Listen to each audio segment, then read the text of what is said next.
Picture this. England, 1511. King Henry VIII throws the most lavish jousting tournament London has ever seen. Trumpets blast, horses thunder across the field, and among the royal musicians sits a man who would change everything we thought we knew about Tudor England. His name was John Blanke, and he was black. Or imagine Florence, 1532. A 22-year-old becomes the first Duke of Florence, the most powerful position in one of Europe's wealthiest cities. His mother? An African woman who had been enslaved? His nickname? Il Moro, the Moor. Yet he ruled one of the beating hearts of the Renaissance. Sound impossible? Government corruption, racial myths, forgotten paintings, erased history, and that's not even the half of it. From the Holy Roman Empire to Tudor England, from the courts of Spain to the battlefields of Germany, black knights, courtiers, diplomats, and nobles weren't just present in Renaissance Europe, they were integral to it. So was Renaissance Europe really as white as every period drama suggests? Or is the picture we've been shown completely wrong? Renaissance Europe has been described as many things: the cradle of Western civilization, the age of artistic rebirth, the golden age of culture and diplomacy, and the era that defined modern Europe. Honestly, the history of black people in Renaissance Europe is one of the most systematically erased stories I've ever encountered, and opinion is still split on why this history vanished from our textbooks. You see, for centuries, the narrative of European history was carefully curated to exclude African presence. But the truth is far more fascinating than the whitewashed version we've been taught. This is a tale of warriors who embodied both honor and power, of diplomats who navigated the most complex courts in history, and I promise you this: the deeper down this rabbit hole we go, the more our understanding of the Renaissance will shatter. As every layer we peel back reveals a history deliberately hidden from us. It's time to step into the real world of Renaissance Europe. To understand how black knights, courtiers, and diplomats became part of Renaissance Europe, we need to go back even further, to the medieval period and a saint who became the foundation for centuries of African presence in European military culture. His name was Saint Maurice, and his story begins in the 3rd century in the Thebaid region of southern Egypt. According to Bishop Eucharius of Lyons, who wrote about Maurice more than 1,500 years ago, Maurice was a high-ranking military official in what was then a major center of early Christianity. Maurice commanded the legendary Theban Legion, an entire Roman military unit composed of Egyptian Christians. The legend states that when Emperor Maximian ordered the Theban Legion to persecute Christians, Maurice refused. He and his entire legion chose death over betraying their faith. They were martyred, and Maurice became a saint. But not just any saint. He became Saint Maurice, the Black Knight of the Holy Lance, the great patron saint of the Holy Roman Germanic Empire. Now, here's where it gets fascinating. By the medieval period, Maurice wasn't depicted as some abstract religious figure. He was painted, sculpted, and celebrated as explicitly black. In 1240, the Magdeburg Cathedral commissioned a statue of Saint Maurice that shows him clearly as an African man in knight's armor. This wasn't hidden away. It was prominently displayed in one of the most important cathedrals in Germany. By the 15th century, the cult of Saint Maurice reached extraordinary heights. In 1479, Ernest, Duke of Saxony, built several castles, one of which he named the Moritzburg, Maurice's castle. Under banners emblazoned with the image of a black Saint Maurice, the political and religious leaders of the Holy Roman Empire rode into battle against the Slavs. This wasn't token representation. This was a black saint as the symbol of military and religious authority in one of Europe's most powerful empires. The cult reached its peak under Cardinal Albert of Brandenburg in the early 16th century, who established a pilgrimage to Halle specifically to honor the Black Saint. From this period, we have magnificent paintings by the greatest artists of the German Renaissance. Lucas Cranach the Elder painted Saint Maurice resplendent in shining armor, now hanging in the Metropolitan Museum of Art. Matthias Grunewald, considered the greatest painter of the German Renaissance, created a painting of Saint Maurice and Saint Erasmus in heaven, now in the Alte Pinakothek in Munich. These weren't obscure works. These were celebrated masterpieces by the era's most acclaimed artists, depicting a Black Knight as the embodiment of Christian virtue and military prowess. But Saint Maurice wasn't the only Black Knight in European consciousness. Around the same time that Saint Maurice was being venerated across the Holy Roman Empire, a fascinating literary tradition was developing. The legend of Morian, a Black Knight who rode with King Arthur's Knights of the Round Table.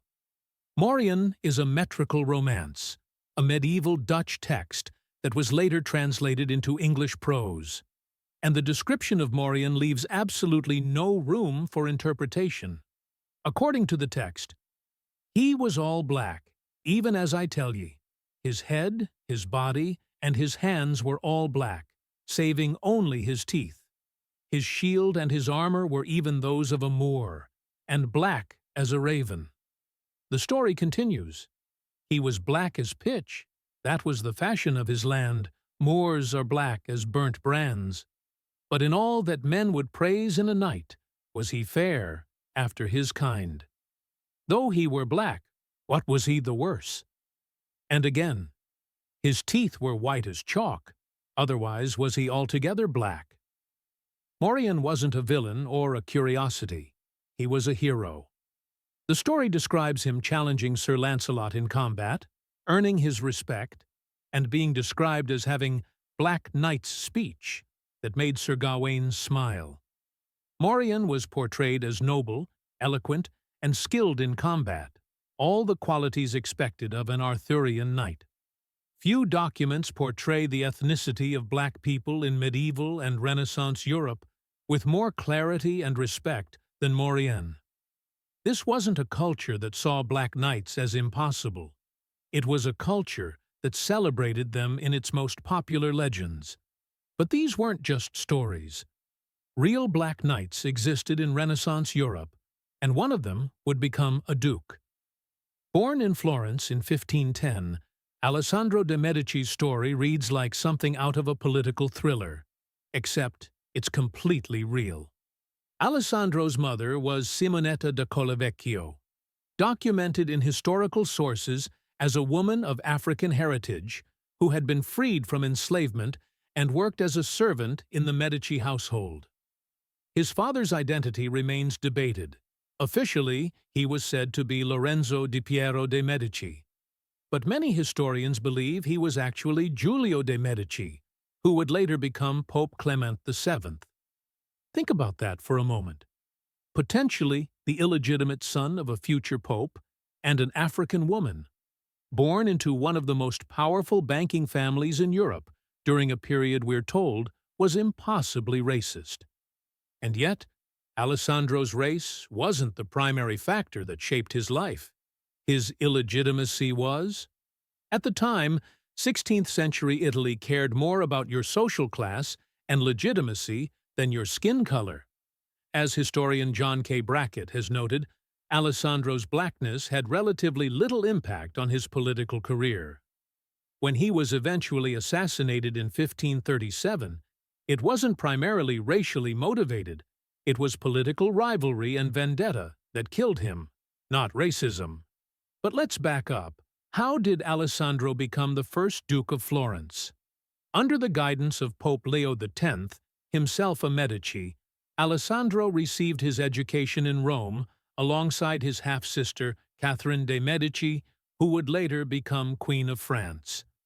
When Giulio became Pope Clement VII in 1523, he gave Alessandro and his cousin Ippolito joint leadership of Florence under a regency. This didn't go well. The regent was so unpopular that an uprising in 1527 drove the Medici family from Florence entirely. Alessandro fled into exile, where he would spend the next few years learning the brutal realities of Renaissance politics. But in 1529, Pope Clement VII made a deal with Charles V, the Holy Roman Emperor. After an 11-month siege, Florence fell back under Medici control in 1530. Clement chose Alessandro over Ippolito to lead Florence, and by 1532, Alessandro was made the hereditary Duke of Florence. Contemporary descriptions of Alessandro are fascinating. He had tight curly hair, a broad nose, and dark complexion, features so distinctive they earned him the nickname Il Moro, the Moor. Some contemporaries praised what they called his exotic beauty, comparing him to mythological figures like Ganymede or Adonis. Others attempted to use his African heritage to undermine his legitimacy, but those attacks focused on his mother's low social status, not her race. Alessandro's rule was controversial. His enemies painted him as a tyrant, and he did have several opponents executed and more sent into exile. He likely was involved in at least one family member's death, but he also expressed sympathy for common people and even slaves, was a patron of artists like Benvenuto Cellini and Giorgio Vasari, and seemed genuinely affectionate toward his child bride, Margaret of Austria, the illegitimate daughter of Charles V himself. Read that again. The Holy Roman Emperor married his daughter to a man known to be of African descent. This wasn't a culture that saw blackness the way later centuries would. Alessandro ruled Florence until January 6, 1537, when his cousin Lorenzino arranged for him to meet a famous Florentine beauty, and then stabbed him to death in bed. He was 26 years old. Alessandro de Medici remains the first documented head of state of African descent in modern Western European history. His story challenges everything we've been told about race in Renaissance Europe. But Alessandro wasn't alone. Across Europe, black courtiers were making their mark in the most prestigious halls of power. Let's jump to England, 1507. A man named John Blanke appears in the court records of King Henry VII, paid 20 shillings, 8 pence per day, for his work as a royal trumpeter. This might not sound remarkable until you learn one crucial detail. John Blanke was black. Historians believe Blanke likely arrived in England as part of Catherine of Aragon's entourage when she came from Spain in 1501 to marry Prince Arthur. Catherine brought with her several people of African descent, including Catalina of Motril, who served in her bedchamber. John Blanke wasn't just any musician. In the royal courts of the early 16th century, trumpeters held significant ceremonial importance. They announced the arrival of the king, performed at major state functions, and were skilled enough to play while riding horses. And John Blanke was exceptional at his job. When Henry VII died in 1509, Blanke played trumpet at the funeral. When Henry VIII was crowned on June 24, 1509, Blanke was there again. But the most extraordinary thing about John Blanke wasn't just his presence, it was his confidence. Shortly after Henry VIII took the throne, John Blanke did something almost unheard of for someone of his station. He petitioned the king directly for a pay raise. His wages, he explained, were not sufficient to maintain and keep him, to do your grace like service as other your trumpeters do. He asked for his pay to be doubled from 8 pence to 16 pence per day. And here's the kicker. He asked for it to be backdated. This was a working-class musician, likely of African descent, confidently negotiating with the King of England. And Henry VIII approved it. The petition was signed, the pay doubled, and it was indeed backdated. On February 12th and 13th, 1511, John Blanke played at the Westminster Tournament, held to celebrate the birth of Henry VIII and Catherine of Aragon's son. This tournament is immortalized in the Westminster Tournament Roll, a 60-foot illuminated manuscript now held by the College of Arms. And in this magnificent artwork, John Blanke appears twice. He's shown riding a horse while playing trumpet, dressed in the same gold and silver livery as the other royal trumpeters. The only distinguishing feature? He wears a turban, green and yellow in one depiction, brown and yellow in another. This image is historically priceless. It's the earliest known portrait of a named black person in Britain whose identity we can confirm. John Blanke is the only black tutor for whom we have both written records and a visual image. In January 1512, John Blanke got married. To celebrate, Henry VIII gave him a wedding gift: a gown of violet velvet, a bonnet, and a hat. Wedding gifts from the king indicated significant royal favor and status within the household. We don't know who Blanke married, though it was likely an Englishwoman. To marry in a Catholic ceremony, both would need to be Catholic, meaning if Blanke had been Muslim, as some historians suggest his turban might indicate, he would have needed to convert. After 1512, John Blanke vanishes from the records. The next list of royal trumpeters in 1514 doesn't include his name. Some historians suggest he died in battle in Scotland or France. Others think he found better-paying work at another court. We may never know. But what we do know is that John Blanke wasn't an anomaly. Black musicians were a long-standing tradition in European courts. In the 12th century, the Holy Roman Emperor Henry VI had black trumpeters. In the 16th century, Scottish King James IV employed a Moor drummer. France had a black trumpeter depicted on the tapestry, "The Field of the Cloth of Gold." Europe's courts actively sought out African musicians, and these men weren't enslaved. They were paid professionals with status and rights. But musicians weren't the only Africans in Renaissance European courts. Ambassadors and diplomats from African kingdoms regularly visited the great powers of Europe, and their reception tells us much about the period's attitudes. Between 1402 and 1608, numerous embassies from Christian Africa, particularly Ethiopia and the Kingdom of Congo, traveled to Renaissance Italy and Portugal. These weren't minor delegations. They were official state visits from recognized Christian kingdoms seeking alliances, requesting support, and negotiating treaties. The Ethiopian Empire sent multiple embassies to Rome seeking papal support. In 1450, Pietro Rombulo from Messina headed an Ethiopian embassy.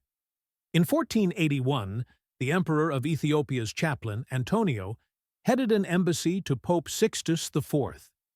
In 1527–33, Saga Zaab, known in Europe as Sagazabo, represented Ethiopia at the papal court. Perhaps most significant was the embassy from the Kingdom of Congo.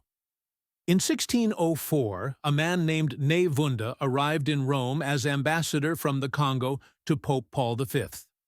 Nevunda was received with full diplomatic honors, granted audience with the Pope, and treated as a legitimate representative of a sovereign Christian state. These African ambassadors navigated the complex ceremonial culture of Renaissance diplomacy. They understood the protocols, performed the rituals, and engaged in the delicate dance of international relations at the highest levels. The challenge, according to historians, wasn't that Europeans refused to recognize African diplomats. It was that Renaissance preconceptions about Africa and Africans, reinforced by the growing slave trade, created constant tension between diplomatic respect and racial prejudice. But the embassies happened. The meetings took place. The negotiations occurred. Africa wasn't some distant, unknown land to Renaissance Europe. It was a trading partner, a diplomatic entity, and a source of both enslaved people and respected ambassadors, a contradiction that Renaissance Europeans seem to navigate, however uncomfortably. As we examine the broader picture of Black presence in Renaissance Europe, we find layer upon layer of hidden history. In Renaissance art, the Black Magus, one of the three wise men, became an incredibly popular motif by the 14th century. Thousands of paintings from the 15th and 16th centuries depicted the adoration of the Magi, with one of the kings portrayed as a distinguished African man. This wasn't exotic Orientalism, it pointed to Christianity's claim to global reach and the existence of Christian kingdoms in Africa.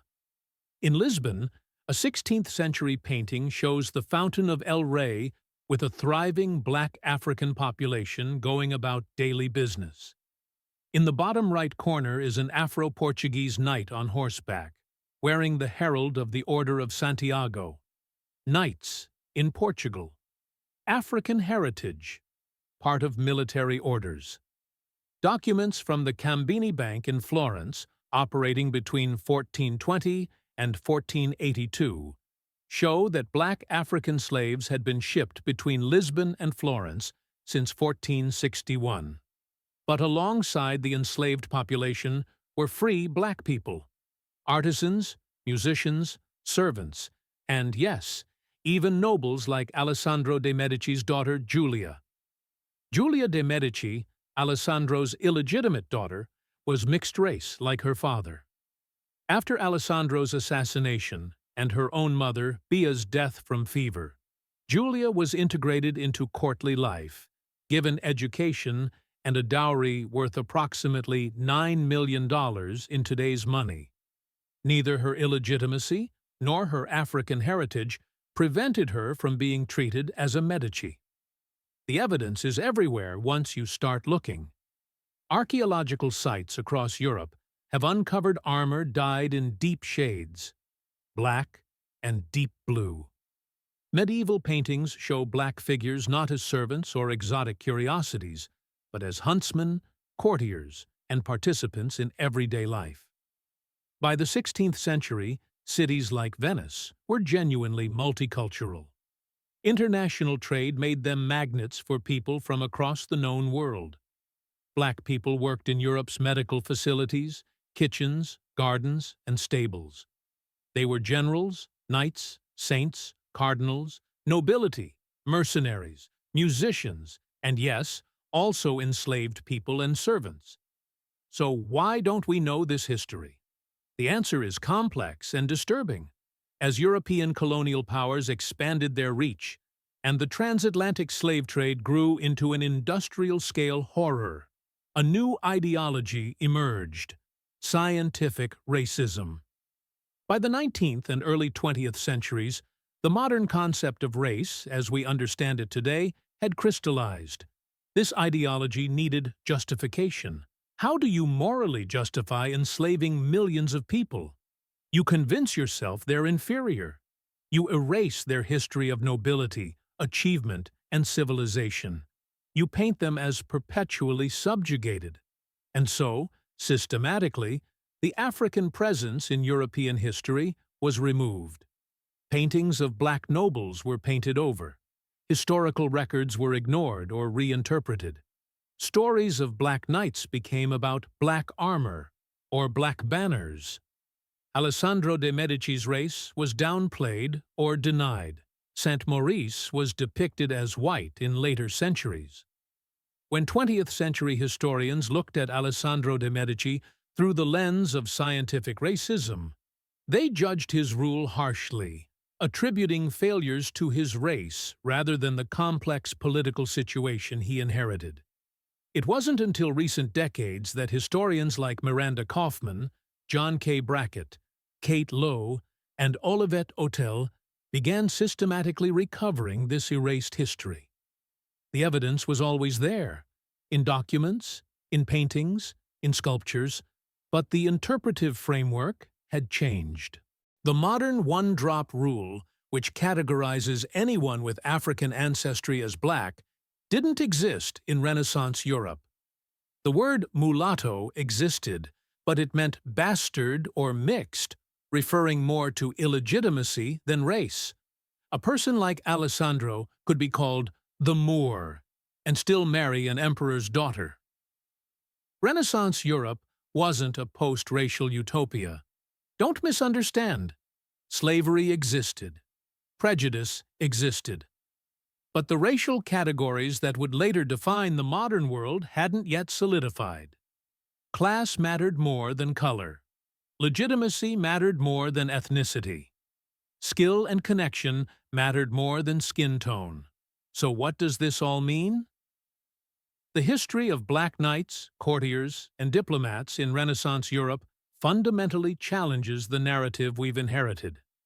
It forces us to confront uncomfortable truths about how history gets written, who gets remembered, and what stories serve which interests.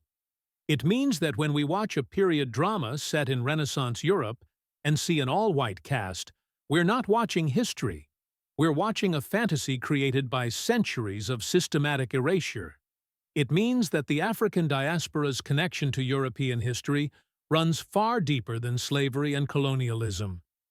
It means that figures like Saint Maurice, Alessandro de Medici, John Blanke, and countless unnamed black Europeans were part of the fabric of Renaissance society, not exceptions to it. The evidence is clear.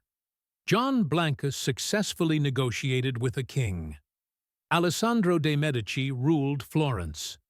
Saint Maurice was venerated across the Holy Roman Empire. African ambassadors walked the halls of the Vatican. Black knights appeared in popular legends as heroes. These aren't footnotes. This is European history. Full stop. In 2020, John Blanke was listed as one of the 100 great Black Britons who helped shape Britain. In 2022, a blue plaque was installed in his honor at King Charles Court in Greenwich. Museums are finally beginning to acknowledge this history. The Walters Art Museum in America put together the first major exhibition on the African presence in Renaissance Europe. It took an American museum to do what European institutions had failed to do for centuries. Today, historians continue to uncover more evidence of the African presence in Renaissance Europe. Each discovery adds another piece to the puzzle, revealing a far more diverse, complex, and fascinating period than we've been taught. The real Renaissance Europe was messy, multicultural, and far more interesting than the whitewashed version. It was a place where a black Egyptian saint could be the patron of the Holy Roman Empire, where a mixed-race duke could rule Florence, where a black trumpeter could demand a pay raise from the King of England and get it. That's the Renaissance Europe the history books forgot to mention. And now, finally, we're beginning to remember.